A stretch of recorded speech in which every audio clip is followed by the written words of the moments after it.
Hello guys, welcome back to my YouTube channel. അപ്പോൾ ഇന്നത്തെ video എന്ന് പറയുന്നത് ഒരു കല്യാണം ഉറപ്പിക്കലിൻ്റെ വീഡിയോ ആണ്.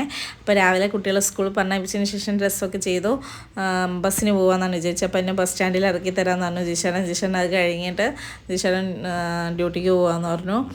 അപ്പോൾ ഞാൻ നമ്മുടെ കോഴിക്കോട് ബസ് സ്റ്റാൻഡിൽ നിന്ന് കൊയിലാണ്ടിക്ക് പോകണ്ട, അവിടെ നിന്ന് ബസ് കയറി പോകാമെന്ന് വിചാരിച്ചു.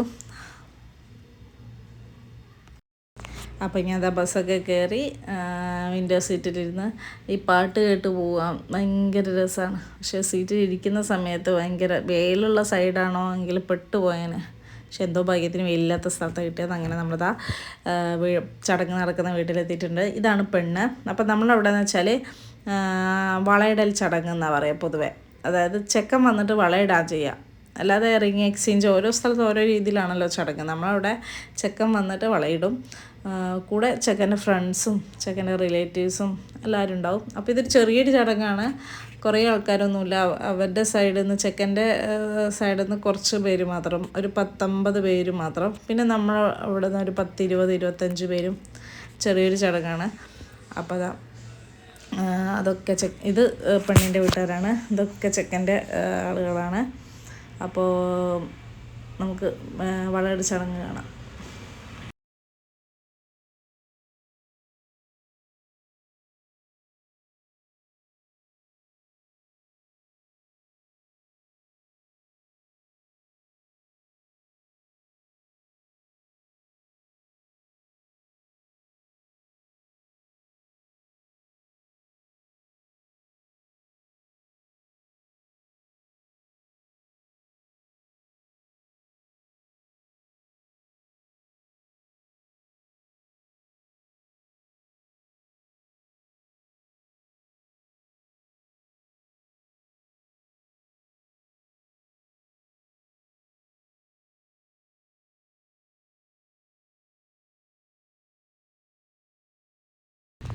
അപ്പോൾ പയ്യൻ വളയിട്ട് കൊടുക്കുകയാണ്. ഞങ്ങളുടെ ഒട്ടുമിക്ക എൻഗേജ്മെൻറ്റ്സ് ഇങ്ങനെയാണ്.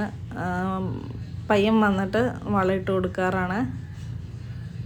പിന്നെ അതിൻ്റെ കൂടെ പുടവ കൊടുക്കും, പെങ്ങന്മാർ പുടവ കൊടുക്കും. അതായത് ഡ്രസ്സ്, പുടവ സാരി ഉണ്ടാവും, പിന്നെ സാധാ നോർമലോ അല്ലെങ്കിൽ പാർട്ടി വെയർ ആയിട്ടുള്ള വേറെ ഏതെങ്കിലും ഡ്രസ്സായിരിക്കും.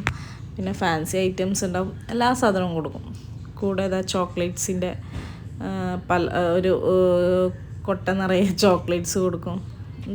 ഇങ്ങനെയൊക്കെയാണ് ഇവിടുത്തെ ഒരു സാധാരണ ഉണ്ടാവാറുള്ള ചടങ്ങ്.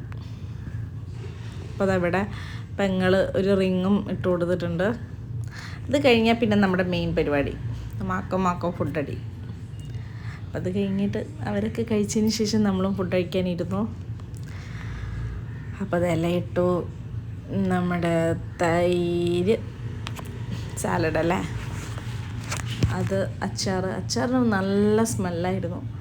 അപ്പോൾ ഞാൻ അച്ഛൻ്റെ അതിൽ നിന്ന്, എൻ്റെ അച്ഛനാണ് ഫ്രണ്ടിലിരിക്കുന്നത്, അച്ഛന് ഈ വീഡിയോ എടുക്കുന്നൊന്നും ഇഷ്ടമല്ലാത്തതുകൊണ്ടാണ് നമ്മൾ ഫേസ് എടുക്കാത്തത്. അപ്പോൾ ഭയങ്കര സ്മെല്ലായിരുന്നു. പക്ഷേ സ്മെല്ല് മാത്രമേ ഉണ്ടായിരുന്നുള്ളൂ, വലിയ രുചിയില്ലായിരുന്നു അച്ചാർ. അപ്പോൾ ഞാൻ അച്ഛൻ്റെ അതിൽ നിന്ന് അച്ചാർ ഇങ്ങോട്ടേക്ക് എടുക്കുക. അച്ഛന് വേണ്ടാന്ന് പറഞ്ഞപ്പം അച്ചാർ എടുത്താണ്. പക്ഷേ വായിൽ വെച്ച് നോക്കിയപ്പോഴാണ് വലിയ ടേസ്റ്റൊന്നുമില്ല. പക്ഷേ ഭയങ്കര സ്മെല്ല് ഭയങ്കരമായിരുന്നു.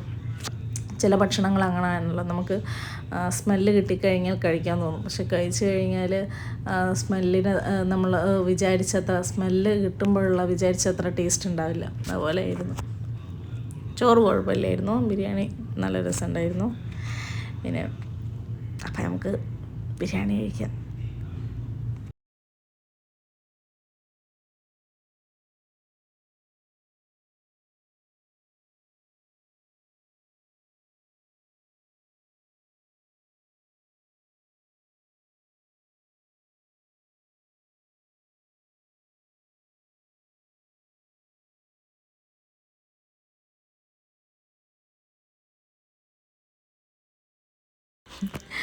അടുത്ത ആളിൻ്റെ ഇലയിൽ വാരി കഴിക്കുന്നല്ല കേട്ടോ. ഞാൻ കഴിക്കാൻ നോക്കുമ്പോൾ എനിക്ക് കിട്ടിയ പീസാണെങ്കിൽ ഈ കഴുത്തിൻ്റെ ഭാഗമാണ്.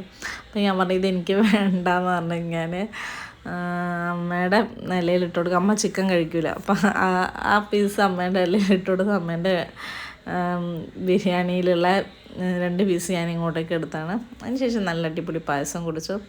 അപ്പോൾ പായസം കുടിക്കുന്ന സമയത്ത്, ഇതെൻ്റെ അനിയൻ്റെ വൈഫാണ്, അവൾ ചോദിക്കുകയാണ് അടി പിടിച്ചിട്ടുണ്ടോ പായസം. പക്ഷേ അതിൻ്റെ ചൊയൊന്നും ഇല്ലായിരുന്നു, ചെറുതായിട്ട് അടി പിടിച്ചിട്ടുണ്ടോ എന്ന് തോന്നുന്നു. അതിൻ്റെ ഒരു ബ്ലാക്ക് കളർ ഉണ്ടാവില്ലേ, അങ്ങനെ പുറമേക്ക് കാണുന്നുണ്ട്. അപ്പം അമ്മ പറഞ്ഞത് കറുവാപ്പട്ടയായിരിക്കും. അമ്മ നല്ല അതാണ്. അതിന് ശേഷം പിന്നെ നമ്മുടെ കേക്ക് കട്ടിങ്. ഇതിപ്പോൾ ഒരു ട്രെൻഡാണല്ലോ കേക്ക് കട്ട് ചെയ്യുക എന്നുള്ളത്. അങ്ങനെ കേക്കൊക്കെ കട്ട് ചെയ്ത് കഴിഞ്ഞ് നമ്മുടെ പരിപാടി കഴിഞ്ഞ് തിന്നലും കഴിഞ്ഞപ്പം നമ്മൾ നേരെ എൻ്റെ മക്കൾ സ്കൂൾ വിട്ട് എത്തുന്നതിന് മുമ്പ് എനിക്ക് അവിടെ എത്തണം. അതുകൊണ്ട് പെട്ടെന്ന് തന്നെ ഇറങ്ങി. വീഡിയോ ഇഷ്ടപ്പെട്ടാൽ ലൈക്ക് ചെയ്യുക, ഷെയർ ചെയ്യുക, കമൻറ്റ് ചെയ്യുക, സബ്സ്ക്രൈബ് ചെയ്യുക.